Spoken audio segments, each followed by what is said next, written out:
Your show will go live in 5 seconds. 4, 3, 2. Broadcasting live. It's America's longest running talk show on computers. It's Computer America, bringing you the biggest names in technology with guest interviews, new products, and your emails. Listen live at computeramerica.com on any device around the world. Email the show at live@computeramerica.com or find us on social media. Be sure to check out our website for contests, giveaways, show notes, live video stream, podcasts, and more. You're listening to Computer America.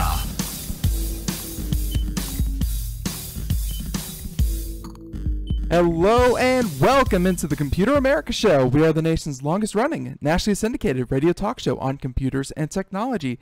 Thank you so much for joining us, and I hope you had a lovely weekend as we get things kicked off here with what I feel is going to be, probably one of the best interviews that we have all week, at least in the top 5. Yes, I know that we have one interview, a day for the week, but that's okay. As we have with us Mr. Tom Campbell, and, he has one of the longest and really one of the best, kind of histories I've seen here on the show. Very happy to have him here with us to talk about, really televisions and the industry and consumer electronics at large, because, he can bring his experience up and, really get to what consumers really need to look out for. Because so much of what is technology nowadays is marketing.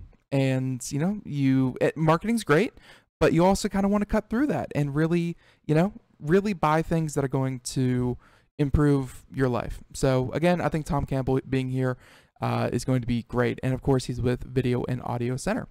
But why don't we also talk about real quick, computeramerica.com. That is where you will find anything and everything for today's show, including, of course, show notes. So a link to our guest website, links to any videos, any audio, any, just anything that we reference in today's show, including articles and things like that.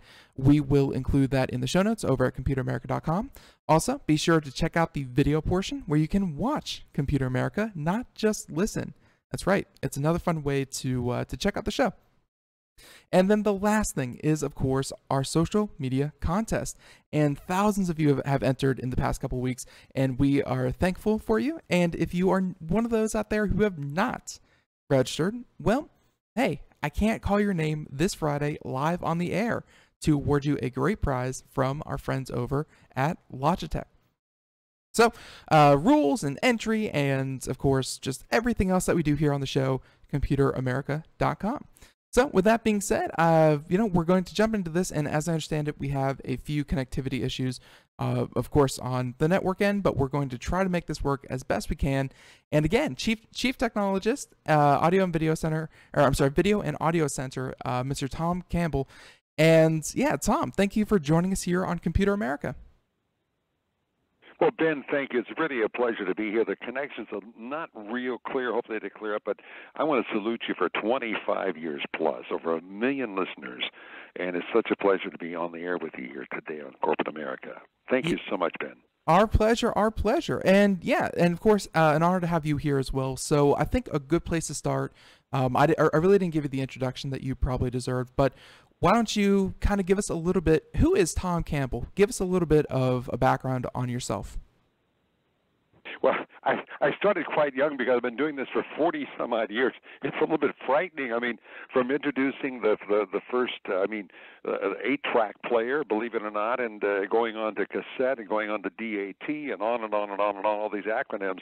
But it's been a thrill, and I would tell you, in today's world, it's a different world. We're looking at e-commerce, which is really, really booming. But there's room for retail storefront as well, and we'll talk about that a little bit, and also buyer beware, because we have a lot of horror tales. I mean, there's some wonderful retailers out there, Ben. I mean, whether it be a Best Buy, there's people like Star Power down in Texas and Arizona, Fry's Electronics that are regional. I mean, there's some really good people out there. It isn't just Video and Audio Center. So I talk about the industry, and the point is that when I say buyer beware, Ben, You go on the internet and you start looking, you see some of these prices that are way below wholesale. And then if you do your detective work by going to Samsung or Sony's website or LG's website or any of the manufacturers out there, and they have a list of authorized dealers, in many cases, some of these companies you've never heard of before are not authorized. And so it could be gray market goods, it could be refurbished merchandise. And again, many of these dealers that aren't authorized, in some cases, cannot offer manufacturer's warranty. So you get the set, you think you're under warranty, and it might be their own local warranty, but who knows where it is and how it is in the cloud. And all of a sudden say, my God, what did I get myself into? So what's happening, Ben, is that we used to call it, and the retailers were really scared of this, it was called showrooming, meaning that someone would go on the internet, you know, and go into a store, see something they like, and say, well, I'll think about it. They go home, and they buy it on the internet. Well, it's changing to what I call web rooming. And I love this because what happens is now people are shopping the internet, no problem to get information about the set. But on a little iPhone or an Android screen, you're not going to see HDR10 or see Dolby Vision or see 4K Ultra. Right. So they go into a retail storefront for verification to say, is this really what I want? So our job is to make sure the person doesn't go back home and say, well, I'm going to buy it on the internet. So what do? We, as other retailers, in many cases, we pay the sales tax. We have a satisfaction guarantee. I sound like a commercial. I'm not doing this for commercial purposes, but we have ways of competing, Ben, with e-commerce. And so by the time before they leave the store, they say, oh, I'll buy it from you because same-day setup and delivery. So this is why we have more than doubled our business this fiscal year, this calendar year, over last year, which is amazing because we embrace and we most certainly have what we call hybrid marketing and hybrid retail. So if you look at Amazon, who just opened their store in New York, I understand they just signed a lease in Los Angeles to open a store in L.A., and that's fine. You look at people like the mattress company, I'm trying to think of the name of the company, Casper. They just opened up stores in Target, and they have never done that. They've been strictly e-commerce. So now the e-commerce boys and ladies are starting to realize that, hey, I think we better have something where people can walk in and see the product in person. Right, Tom. So it's becoming very fierce competition to the benefit of the consumer, Ben. Right, yeah, and Tom, and I guess that's that's a good question to explore. Is that why are companies that have made their billions? I'm not lying when I say billions. Why do they feel that brick and mortar is still important? Because, let's face it, people like Amazon can get it to your door in 2 days. Sure, same day delivery and things like that, but is brick and mortar still an important part, or is this kind of trying to retain, a varied audience that will eventually just strictly be online? Ben, your question's spot on. I've never been asked that question. That's a very good question, Ben. The point, it is spot on. There's no question. That storefront is essential, but it's evolving. And when I spoke at CE Week in New York just 2 weeks ago, I talked about that for the retail, the brick and mortar storefront has to evolve. Retail's evolving. If you don't evolve, you die. Look at H.H. Gregg, it's no more. Paul's TV that opened up throughout the Midwest, it started in California, it was huge. They're gone, no more. You look at other companies like Whitefront, Circuit City did over $1 billion, no more. Comp USA sold to Tiger Direct. Now all of a sudden those stores aren't open. So you're seeing a lot of brick and mortar that has changed or just shut down. Look at Radio Shack stores. Yeah. So, but the point is that the ones that are smart are offering the consumer an alternative to come in and to use their store as a resource. The secret is really, how to have the consumer say, hey, you know what, I'm going to buy from this store because, you know what, I think this is better than on the internet. We even have terminals in our stores. We invite people to shop the internet from authorized dealers, and we guarantee we will match or beat the price. But we're not alone. There's other retailers that do the same thing. So my point is that, when it comes to technology, there's so many acronyms. My gosh, you're being bombarded. You remember when we had the first HD TV that we launched a Dow Stereo, which we sold to Tweeter some years ago. You had like the 420i, 420p, 480i rather, 480p, then 720i, 720p, 1080, and the consumer's going, huh, what? So this is why, and as I say, each brand has its own identity, has its own, again, when people buy, they're looking not just for the best picture. They're looking for the ergonomics, where they love the edge-to-edge picture, not those big, huge bezels or the gigantic monolith speakers on the left and right of the set. So now I can sell you a 75-inch, 4K Ultra HD that's not any wider than the 65-inch was, because it's edge-to-edge picture. Right. People like that. And also I call it smarter pixels. I mean, you got a sharp picture. You look at HDTV, that's a great picture. So people aren't just buying and saying, well, gee, I got 4 times more resolution with 4K. Okay, true. But now with high dynamic range, but then again we go HDR10, HDR Pro, Dolby Vision, I mean, on and on and on. So if you look at Sony, for example, Sony has their Z series. We've launched all these products, and we tell people it's available soon in a store near you, and it's available now. But the Sony Z is their top of the line. They also have an OLED now, organic LED set. You look at LG, we just launched their wallpaper TV. It's as thin as a credit card. It's semi-flexible, goes in your wall like wallpaper. It's so thin. It's an OLED, and they make a 65-inch. It's pricey. It's $8,000. So Tom, the 77-inch is $19,999.99. Yeah, and we sold 4 of them in the first 2 hours we launched it. Now, again, these people were kind of unique. Yeah. 2 were a director, 1 was a movie producer, from Hollywood. But price was no object, and they really wanted the best, and they paid for it. But again, you don't have to spend $8,000. You can buy a fabulous, for example, Samsung has got their new frame that we just launched a couple of weeks ago, which is like a picture frame on the wall. You turn it off, and you can show Picasso, you can show Escher, you can show any kind of art you want. I've seen those. Yeah. Or photographs. Yeah, it's like a picture frame, Ben.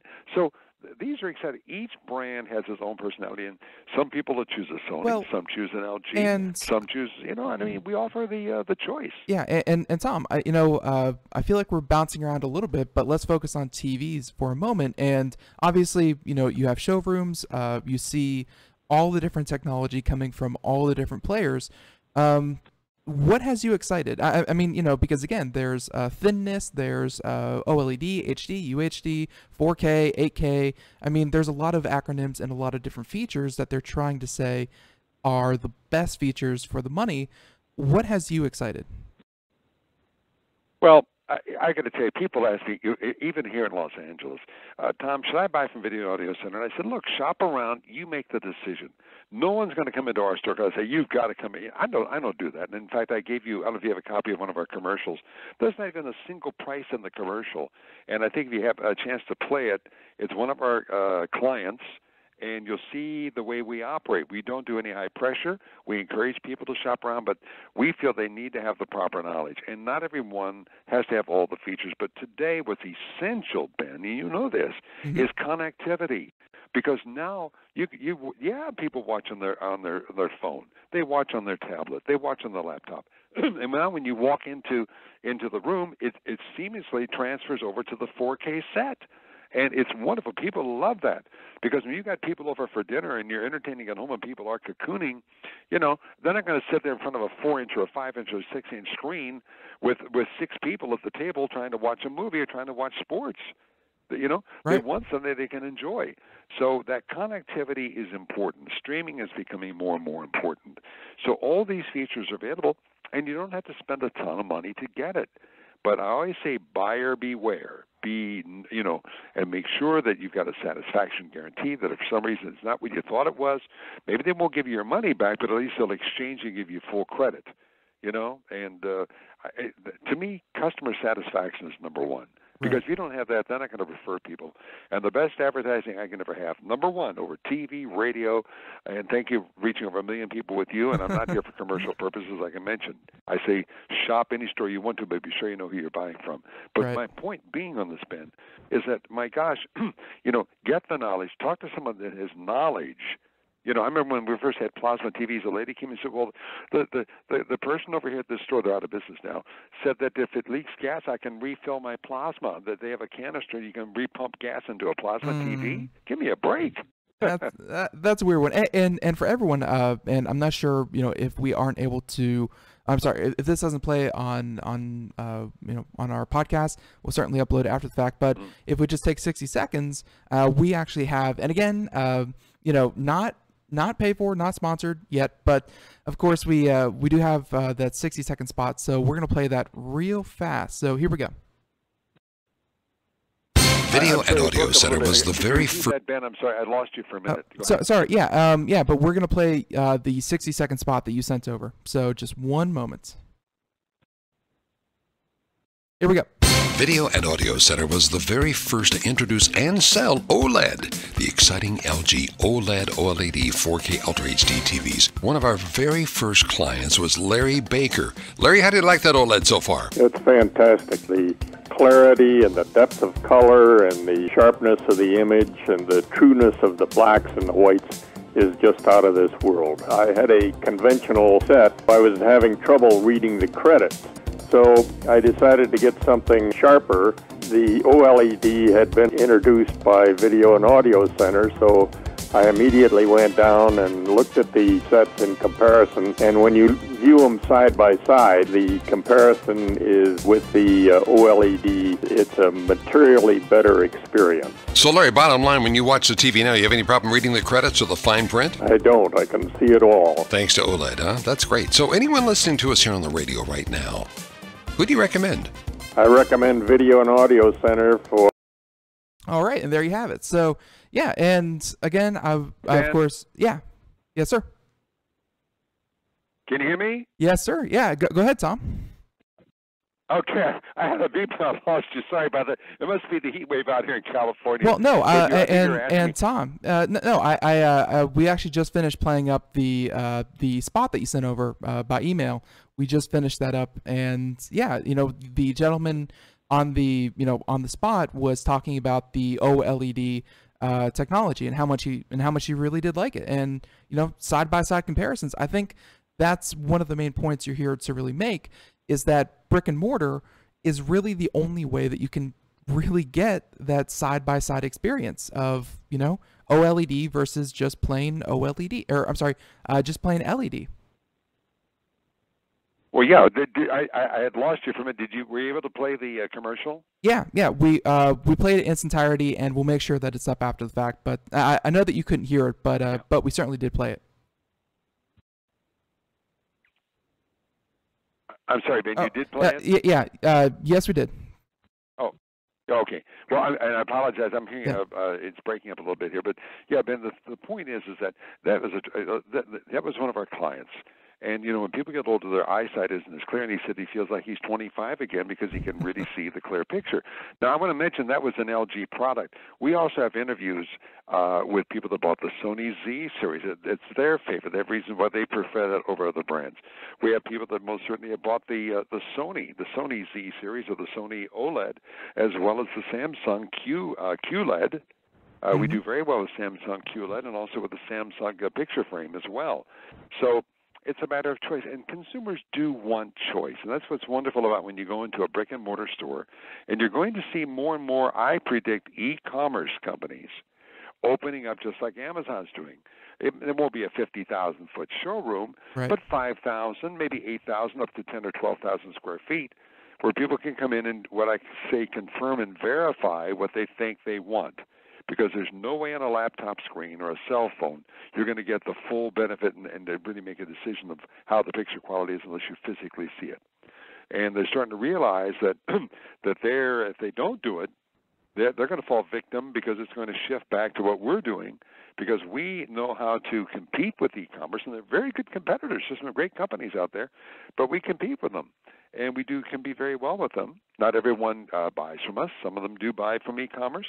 But I will tell you, a very high percentage of the people that come in to confirm and verify what they think they want, by the time they get the knowledge from our trained sales counselors, by the time we can pay the sales tax in many cases, same-day setup and delivery, a satisfaction guarantee, all these things, I'll take it. Yeah, and Tom, because we're going to match a bona fide price. Go ahead. I'm right. sorry. Yeah. My question to you was, you've mentioned it once or twice, and this is a service that Amazon has been talking about getting into, and many others. And it's the idea that you can buy something, and the company will come out and set it up for you.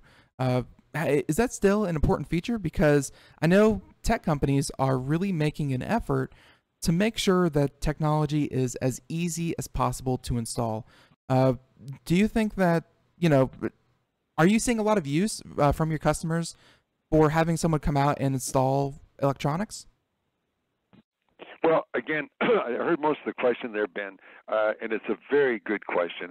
But the thing is that people today, most of our clients, they want to enjoy it. They don't want to be an engineer.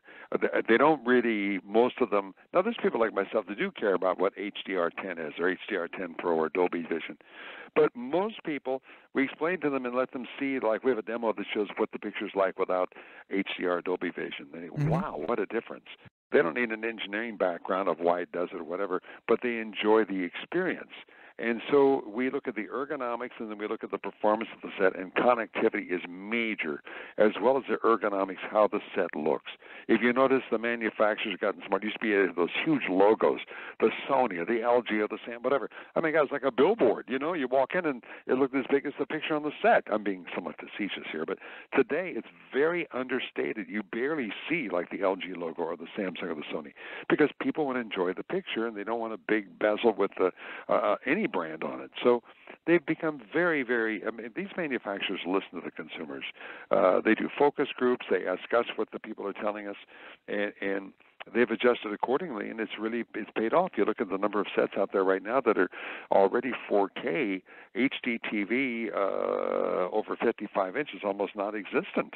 And the prices continue to be more and more affordable, and the quality gets better and better and better. So I'm going to tell you, we also have an in-house, it's called Just One Touch. And Just One Touch has been for I think 17 years, have been #1 rated in California by CE Pro. This is the industry's magazine for installers, integrators, custom installers. And I think this year we're #4 in the whole United States. And we do commercial and residential installation. And a lot of people want that. Now, remember, when we say free setup and delivery, it means they unbox it, take the box away if you want. They hook up the wires to it. Now, that doesn't mean you're going to do a custom speaker or surround installation. Setup is different. But we also offer full installation. We do hospitals, automotive dealerships, commercial buildings, residences, apartment complexes, on and on and on. And that's a big part of our business because people want that solution. We call it Just One Touch. You walk in, and I mean, it's amazing. Joseph Aktazad and Mayor, are co-founders of the company. Right. We've been in business almost 37 years. And I will tell you that it's just amazing what people say because they enjoy it. You walk in the room, it knows you're in the room. It'll play your favorite music. It'll dim the lights, the security system, the cameras. I mean, they can do it. Anything you want, they can pretty much do it. And it's phenomenal. And people now, like their favorite television shows. I mean, we do it all. And we're learning more and more people. That connectivity is critical. That's probably the #1 interest. Even when they walk in to see a set, they may say, well, I don't know, I think I want this. And all of a sudden, when we show them a 75-inch or a 77-inch, for example, one of my next-door neighbor had a 42-inch, and the wife says, no bigger, not in the bedroom. Well, I got her a 55-inch that's almost is maybe a half an inch wider than the 42 was.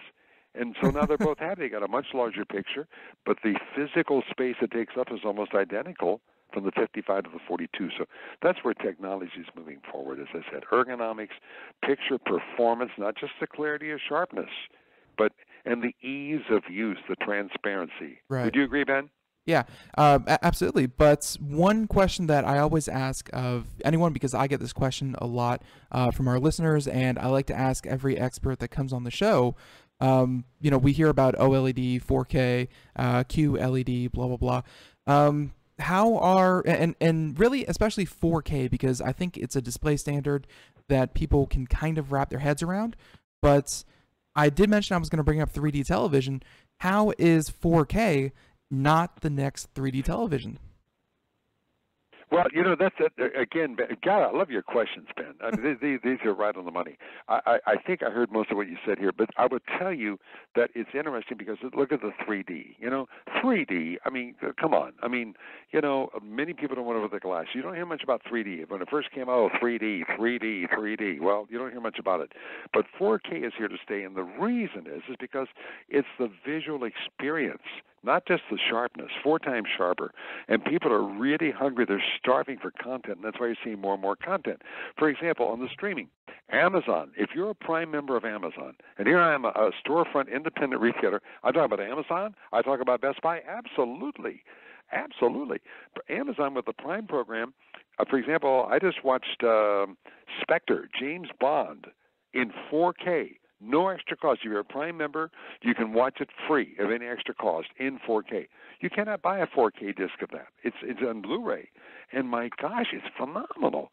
And then I went to Vudu. I wanted to watch Fate of the Furious. Okay, Fate of the Furious. Now remember, in my house, I try everything that we sell pretty much. So in one room, I got the Sony Z. Upstairs, I've got the LG OLED, and I've got right now I'm using Samsung QLED. Okay. Right. In the guest room. And I will tell you, I was shocked because when I put on Fate of the Furious on Vudu, it pops up Dolby Vision. Well, this is Dolby's version of the high dynamic range. And I called John Taylor with LG. I said, John, this has Dolby Vision built in? Oh, yeah. Well, nobody had it on the air, but now that it's on, the set automatically pops up for about 2 seconds as Dolby Vision. And my gosh, the contrast, the brightness, I've never seen a picture like it. And this is Fate of the Furious being streamed. So, I mean, we got the 4K Blu-ray that we introduced, the players. The first movie was The Martian. Take a look. They got the whole Bourne series in 4K now. They just released Fate of the Furious in 4K. You're going to see now Spectre. I don't think is in 4K disc yet, but you're seeing more and more of the top movies in 4K. So I'm a videophile. I want to see the sharpest, the clearest picture possible. The streaming is good, but I still personally feel that the Blu-ray 4K still has an edge over the streaming. Some will argue that point.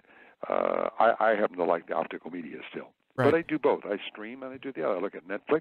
They're all offering 4K now, Ben. Yeah, no, they certainly are. And my personal favorite, Netflix. They, you pay a couple extra bucks a month and you get a lot of 4K content. It's certainly come to the point. So.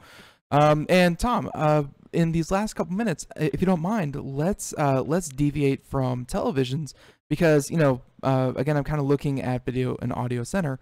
What other electronics are consumers kind of interested in? Because I see you have things like drones and camera and speakers. What other consumer electronics are people excited about? Well, that's true. That's, again, a very good point, a very good question. And what's happening is that there's what we call in the business add-on sales, attachment sales. Sound bars are booming. The category is just going crazy. And some of them have, again, here we go with the acronyms again, with Dolby Atmos, for example. And it sounds almost like a 16-speaker sound system coming out of the sound bar. So there's some phenomenal things coming out. And you can get into a sound bar for $99. You could spend $2,000 for a sound bar. But the performance is spectacular. The point is that the consumer today, those of you listening, and thank you for not tuning out and staying with me on this, is that they're really interested in meaningful technology, and they see it and they hear it, and you cannot BS them. Pardon the language. They can't. They know. I mean, they between using the phone. Look how even kids now using the iPhone or using the Android. I mean, my gosh. They're not afraid of technology, and they really are looking for something meaningful and different. And so the only way that we can stay in business is to offer new options, to offer new improvements. Because the stuff is so good right now, there's no reason to sell it or to trade it in or to get a new set unless there's something meaningfully, a meaningful improvement. And so that's why you're seeing so much going on. I think personally we got too many acronyms out there. I mean, I can name 20 right now, and they go, the Dolby HDR, High Dynamic Range 10, the Pro, the Dolby Vision. Technicolor's got their version now. And they're good. But the consumer is just saying, hey, let me see, what am I going to see tonight at home? And when they see it, that's why they're buying it. Not because of HDR this or Dolby Vision that or whatever. They're important, don't get me wrong. But there's so many. So back to your question, we're finding that on high-end cameras, there's still a market there. Most people use their phones now to take their pictures, download, whatever. But there are people that are prosumers that want to have a little bit beyond that, so we're still seeing a market there. A huge category, new headphones. We have a new headphone that's phenomenal. It's so light. It's got noise cancellation, but it's got 4 gigs of memory in the headphone. You can download over 1,000 songs on the headphone, so you don't need even stream or Bluetooth or anything. It's right in the headphone itself. And the light and the sound is incredible. Plus, you can also use it with your iPhone, your Android, or whatever. And I've just used a beta pair on the plane. And my God, it sounds like it's in a recording studio. Oh, So I'm sorry, Tom? that's a big thing there, Ben. Yeah, I'm sorry. Sorry? Would you mind staying over for a couple minutes to give this a proper send-off? Would you mind? We're at a commercial break. All right, so for everyone out there, we'll be right back. We'll be talking with Tom Campbell a little bit more as we continue on here with Computer America. Stay tuned. We are all Brother Wolf. 10 years ago, a group of locals banded together to create positive change. We took animals into our homes, held adoption events at local retailers, and talked to the community about our mission to help build a no-kill Asheville. A decade later, we have achieved so many victories for animals in need. There's been so much progress, yet there's still so much to do. As part of our year-long celebration, we encourage you to become a member of our special Compassionate Circle program. With a monthly donation of $10 or more, you will have behind-the-scenes access to the work we are doing at Brother Wolf. Our goal is to reach 1,000 members because we receive no government funding. Working together, we can help build and sustain no-kill communities. Learn more at compassionatecircle.bwar.org. We are a 501c3 tax-deductible organization.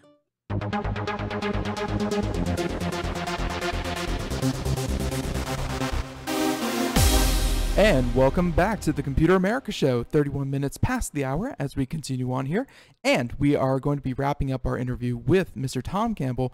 And yeah, right now we're talking about all the different kinds of gadgets and devices that are really getting people excited. And, you know, as Tom was just saying, of course, televisions and things like that, but also sound bars, something to really pay attention to. I remember when we had on Bose talk about that a couple of years ago, and it was certainly exciting technology. Glad to see it trickle into the consumer market. But, and Tom, sorry for cutting you off there, but I believe you were just getting into, you know, high-end headphones and high-end headphones. Nope, Tom, are you there? I'm here. You faded out from me. I'm here. The one thing real quickly here, Ben, Sure. Is that we're involved with all kinds. We're a technology store, not an electronic store. And now we're embracing robotics. We got a robo bar we're testing now. You ready for this? You talk to, I want a scotch and soda. Give me a Virgin Mary. All of a sudden, I got a Bloody Mary without the vodka. You fill these tanks with vodka, with whiskey, and things of this sort. It's called a robo bar. Under $2,000. It's not out yet, but it's going to be out. iGrow has a device you put in your face. It's laser-based, LED-based. It makes you look 20 years younger. You wear this mask 3 hours a day when you go to bed, and it actually tightens your skin and makes you look younger. It's unbelievable. So we're seeing bioelectronics is going to happen. Robotics is going to be huge. Yeah, and honestly, if I could give you a recommendation, I do that sometimes with some of our guests. And, you know, we interviewed them when they were a Kickstarter. Maybe I'm not getting the exact one that we had on the program, but something that's really up and coming is, well, you know, it's kind of been around. Everyone wants to make their own craft beer. Everyone wants to make their own, you know, individual brewed small batch brew. And they have little self-contained units that will brew beer for you over like 2 weeks. It'd be kind of cool to see something like that in your store as well. I missed part of that, Ben, but let me, forgive me, let me add one thing that many people use their credit cards when they're buying online. Sure. You want to be very careful, know who you're buying from, double check, make sure that they're legitimate, you know what I'm saying, and that they're going to back you up, that the warranty is a factory warranty, you know what I'm saying, and at least with a credit card, with some credit card companies, if you feel that you were treated wrong, sometimes the credit card company will credit your credit card back, because you need some kind of protection. Don't deal with strangers on the internet. It's almost like CB radio was 30 years ago, you know? Breaker. Mm-hmm. Right. So, and Tom, with that, you know, I think we've gotten a lot out of this interview. I want to thank you for coming on to Computer America. Any last message if people want to find out more about, you know, obviously we've been talking about video and audio sensor, but if people want to find out more, where should they go? Well, Ben, again, I'm sorry the connection is not too clear right now, but just thank you so much. And I can understand the 25 years of success, the tremendous audience you have. And, you know, it's all about relationships, and that's very, very important, even in the cyber world. You know what I'm saying? It's very important you know who you're talking to, and that's why I like, even if I do something on the internet, I try to get somebody on the phone as well. I'm talking to a human being. It isn't just the keystrokes, because that's what's really, really important. But it's going to be an exciting, exciting year coming up.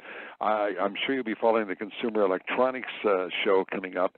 I'm on the board of the CTA, the Consumer Technology Association, and I'm told it's the largest trade show in the world now. It used to be the largest in the U.S., but people are excited. I'm excited about technology, and we've only seen just the beginning. What's coming out the next 2 years is going to blow you away. Very, very cool. Can't wait for it. And absolutely, and you know, and by the way, every year Computer America is out at CES and of course at Showstoppers, doing our show live. So maybe this coming CES, you could join us out there during Showstoppers. We'd love to have you on the program live. I'd love to. It's an honor, and I hope. Thank you again for allowing me the time. And please, anytime I can be of service, let me know. We're here. Perfect. Thank you so much. So everyone, one last time, Mr. Tom Campbell, and you can find more over at computeramerica.com. So Tom, have a great day, and thanks for doing this. Thank you so much, and best to everyone, okay? Will do. Have a good one. Bye-bye. All right, there he goes. So everyone, once again, thank you so much for, for listening to that interview. If you missed any part of that, of course, you can head on back to computeramerica.com where we have the video, the audio, the podcast, lots of different ways that you can enjoy the program. So with that being said, why don't we jump into computer and technology news? And this week's technology news is brought to you by Firejack and Security. And here we go.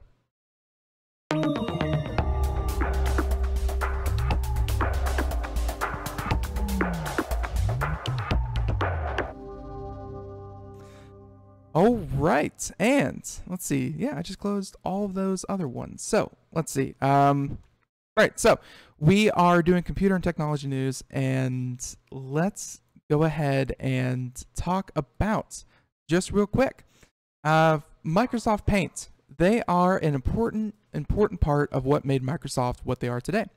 They are, they are very, very good at doing very basic things. Microsoft Paint, I think we've all sat there at the time going, wow, what am I going to do? And you open up a Paint file and you just pull out the pen or pull out the brush and you just fiddle and you don't do anything important. It's just, it's a game when no other games are available. Also, it served as an important part of photo editing for a lot of people because it's so easy to crop, to clip, to rotate images, things like that.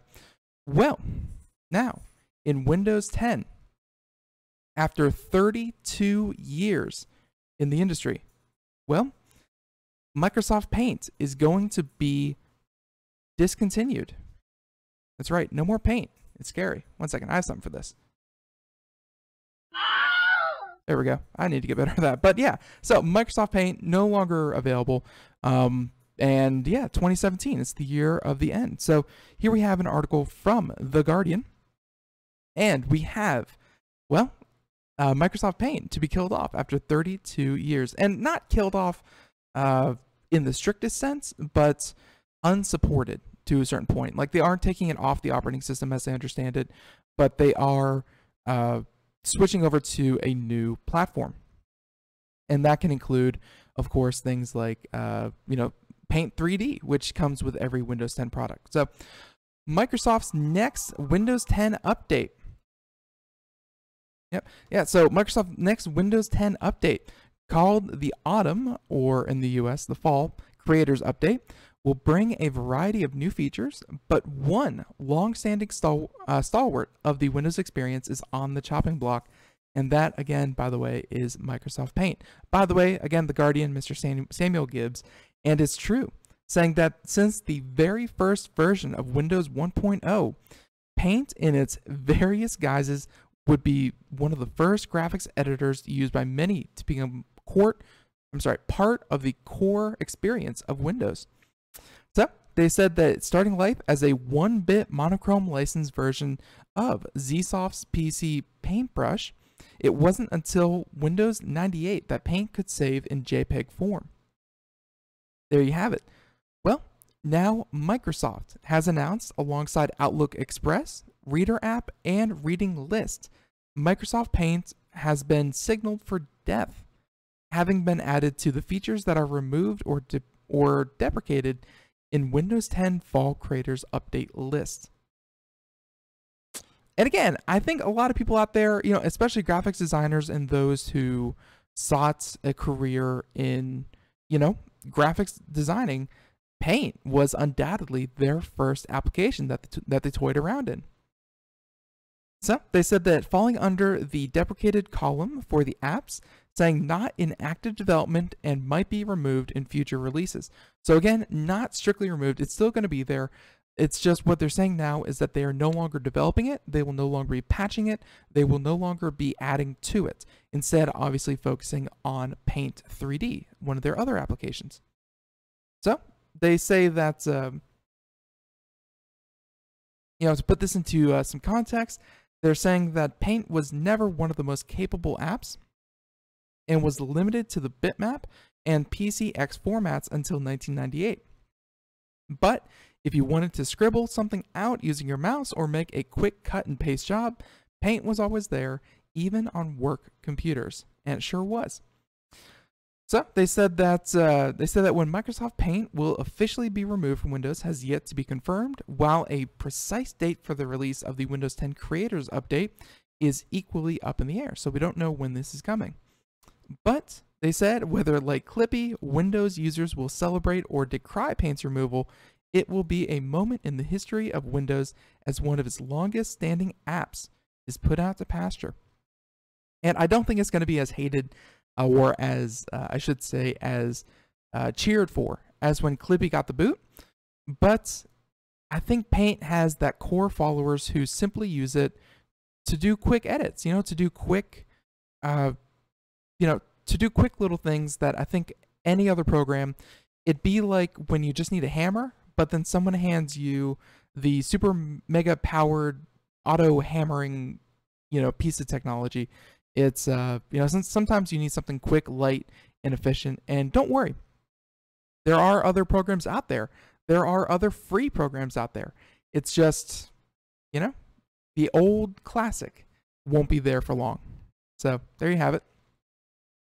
And now let's choose from some of the other stories. And I think one that I really, really, really wanted to get to involves Game of Thrones. Now, personally, I have not been keeping up to date. No spoilers, because, folks, I couldn't even give them to you if I tried. But one thing I have been following is, well, Game of Thrones Season 7, and more people watched the premiere illegally in the UK and the US than they have legally. Check that out. And by the way, it has smashed TV records. It had more, HBO and Game of Thrones had more viewers than this season's premiere of like The Big Bang Theory or other, just long-standing high-grossing TV shows, where I think it had something like 16.1 million people in the US, whereas things like The Big Bang Theory had like 15. And that is especially surprising when you consider things like HBO is a premium channel. It's not, you have to pay more for it just to get it. And yet it was getting more viewers than something that was on basic cable. Very impressive by HBO. So this by Atif Solomon and The Independent, saying that, by the way, the official figures were indeed 16.1 million people in the US and 2.83 million people in the UK. And they said that, however, those numbers are lower than the pirate viewing figures reviewed by the MUSO. So they say that, here we go. They say that according to the organization, get this, and this is crazy, more than 90 million people watched the season 7 premiere illegally, saying that it was streamed 78 million times, torrented on public tracking sites 8.3 million times, and downloaded 4.9 million times, and torrented on private trackers 500,000 times.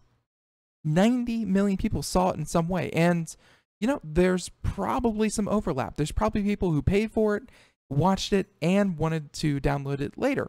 There's probably some overlap in those who streamed it, followed by those who downloaded it. You know, there's probably those who downloaded it and then shared it with friends. Things like that. What I'm saying is that the numbers are probably even greater for those who actually saw this, you know, illegally. So Musa says that 15.1 million illegal views were recorded in the US, 16.2 million in the UK, 4.9 in Germany, 4.3 in India, 4.3 in Indonesia. At least those were the top 5 on the list. So obviously, HBO Go and HBO Now, they're working to get it there, but I'm not sure that the content delivery system is really that fleshed out in all of these places that, you know, really want the content. So, hey, sometimes the only way to get this content is to do so illegally. So that means that, of course, in the US and the UK, we have 21.3 million people watching illegally compared to 19 million watching completely legally. And yeah, you know, that's something that I think the TV industry knows, something that they are actively working on and they're going to continue to work on. But they have a quote here saying that what we're seeing isn't just P2P network or peer-to-peer or person-to-person torrent downloads, but unauthorized streams and every type of piracy around the premiere. This is the total audience picture, which is usually unreported. Right. So, that Game of Thrones is being watched by millions illegally isn't a huge surprise, saying that HBO has already started targeting pirates. Good luck with that. Not the easiest thing to do. So, the TV network has started sending out warning messages to internet service providers with the details of customers whose connections are being used for piracy. But at the same time, you know, like, and this is the thing where you have stats showing that the countries with the highest rates of illegal downloading, of torrenting, of pirating, whatever, you have stats showing that they were also the countries with the highest rates of, you know, DVD, Blu-ray purchasing or, you know, downloading legally. Like, yes, there's a high rate of illegal download, but in a lot of cases, that leads to people going back and actually paying money for it. And, you know, there's a lot to question about, you know, should all of those people be paying all the money to see something? But either way, it's getting your show out, it's getting your content out, and by word of mouth, it's increasing your figures. That otherwise, let's face it, if you put up all the gates, all the walls, all the gardens, you know, you're probably not going to get that much interest, and it's not going to make the societal impact that, say, something like Game of Thrones has. I'm not saying make it too easy. I'm not saying make it completely free, but I am saying that being too aggressive can kill your product as much as, you know, not charging at all for it. So, and yeah, Game of Thrones, lots of downloads. Not surprised whatsoever, though, at the same time. All right, so let's see. We had some other stories that we should probably get to. I really wanted to get to those. Some other ones that we should probably get to include, how about Lyft? Okay, so Lyft has been on the docket to talk about for, you know, another, you know, for the past 3 shows, two or three shows. Lyft has been on the list, but unfortunately, we have not had a chance to talk about them. Well, suffice to say, they have been trying to make the news as best they can. And here you have Lyft will launch self-driving car rides by the end of this year. This by Brian Fung, this by the Washington Post, and that's right. So for those of you not keeping track and, you know, just strictly listening to Computer America when we didn't get a chance to kind of go over it. But the last couple of days, you have things like Lyft is starting their own division of self-driving cars, in competition with Uber. You have them developing it in conjunction with a couple of different companies. And now finally, we have the Elon Musk approach, which is grand plans that are probably a little too ambitious. But let's see what they got. Saying that Silicon Valley's steady march towards self-driving cars took another step forward Friday, as Lyft said its customers will be able to summon a driverless vehicle on some roads by the end of the year. So, the autonomy program, which is expected to be launched in Boston, which is where they're headquartered, before eventually spreading to other cities, could involve hundreds of thousands of vehicles, said company officials.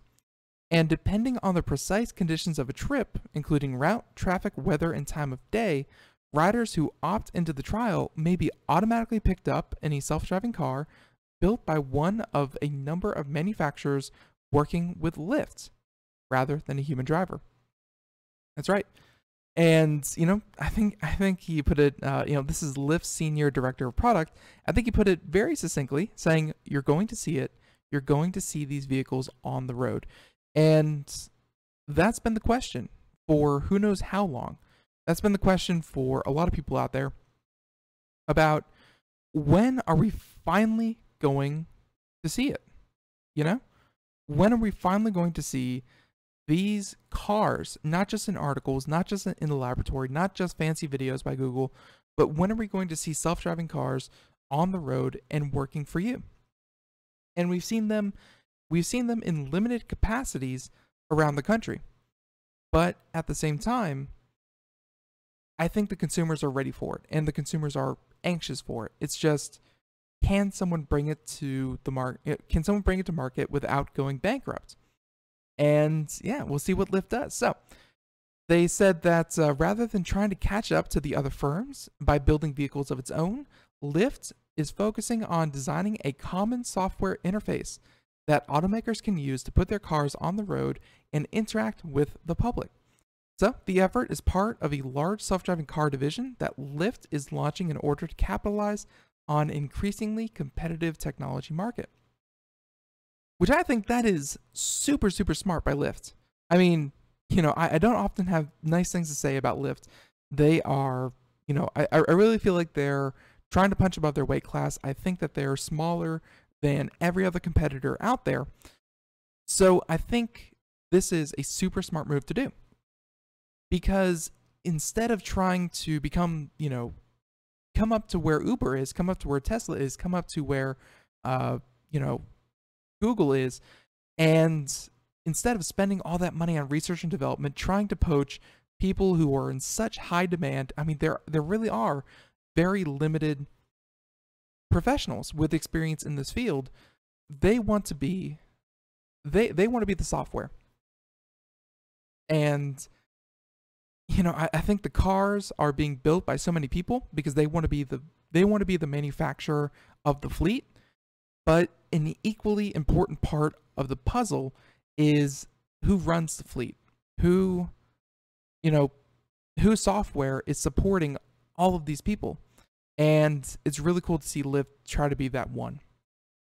So they're saying that they're building a way for third parties to plug their self-driving cars into our network. And again, super, super smart. So they said that in Boston, that means that riders could be ferried about in vehicles built by Cambridge-based Nutonomy. The so-called open platform, which Lyft announced in June, could feature vehicles from other partners as well, including GM and Jaguar Land Rover. So the results may be a mishmash of autonomous vehicles serving Lyft riders in various markets across the country, where an outcome, the company said, that will accelerate the development of self-driving car technology. That's right, because it's one thing to build this technology, it's another to convince someone to pony up all the money up front to buy it. But if you can sell it to Lyft, if you can rent it to Lyft, and essentially make your money back via commission, hey, that's a much easier ask of people to say, hey, pay $15 a ride instead of paying, $60,000 for a self-driving car. This is sounding better and better. So, the company insisted that its human drivers will continue to play a role as Lyft ramps up its commitment to self-driving vehicles. Officials say that in the future, drivers may turn into assistants for the elderly passengers or become in-car baristas or concierges. I don't know how I feel about that. I mean, I'm all for accessibility. Obviously, utilizing these self-driving cars, but as the need for drivers certainly push out, I don't think that's going to be, I don't think that's going to convert one-to-one to a, service industry. But hey, Lyft at least has made mention of it. And they said that rising competition in the self-driving car industry could prompt traditional automakers to establish their own roving fleets of autonomous vehicles. But Lyft is betting that by being one of the first, it can gain an early foothold and become so dominant that car companies will continue to work with it or seek to buy it out, saying that ultimately that's the long-term play for Lyft. They still want Lyft to jumpstart their networks of users that'll start to use their self-driving cars. And, we've had this conversation with a lot of different people. I thought it was going to be something along those lines where it was the end consumer was going to pony up for the self-driving vehicle, but it turns out that we're bypassing the consumer stage of self-driving vehicles, and we seem to be fast approaching the fleet run or the fleet managed or, just kind of the non-consumer owned vehicle, where why would you have a vehicle if you had access to a vehicle whenever you wanted in minutes? It's, it saves a lot of money on both ends. It saves a lot of time, and there's a lot of convenience. So there you have it. All right. Now, I think we covered that one very, very well. And again, thank you, Washington Post, for having that. So let's check out, I think we have time for just one more quick story. And how about we do, well, we seem to be on a future technology kind of kick, so let's keep it to that. All right, HoloLens 2. HoloLens is, of course, the augmented reality / mixed reality, whatever you want to call it, device built by Microsoft. And they say that the next one will have a custom artificial intelligence chip designed by Microsoft. And this is something that we're seeing more and more of, where all of these companies are starting to build their own technology. Apple is building its own chips. We have, instead of using things like Qualcomm, we have now Microsoft doing the exact same thing. I mean, it's certainly gotten to the point where designing your own technology has a lot of benefits because you can optimize it for what you want instead of trying to optimize your software to run on other people's hardware. So this was announced today, where Microsoft said that the next generation of its mixed reality HoloLens headset will incorporate an AI chip. And they called it a co-processor. Will be used to analyze visual data directly on the device, saving time by not uploading it to the cloud, and then of course recycling it and pushing it back down to you. And the result, says Microsoft, will be quicker performance on the HoloLens 2 while keeping the device as mobile as possible. There you have it. And yeah, it's and they said that the announcement follows a trend among Silicon Valley big tech companies, which are now scrambling to meet the computational demands of contemporary artificial intelligence. And today's mobile devices, where AI is going to be is going to be used more 90 frequently, seconds, simply aren't built to handle these sorts of programs, and when they're asked, they result in slower performance and short battery life. Two things you don't want. So there you have it, and of course, much more of this article. We have that and more over at computeramerica.com. Check it out. And everyone, thank you so much for tuning into Computer America here. Glad that you could join us. And hey, Tune in tomorrow as we have on the program 60 seconds. As I understand it, Bullet Group, who I believe works with Kodak and Kodak cameras. It's going to be a lot of fun, and hey, check us out here tomorrow. So everyone, thank you for tuning into Computer America. I want to thank our guest one more time, Mr. Tom Campbell, for joining us, and everyone, see you tomorrow. Bye-bye.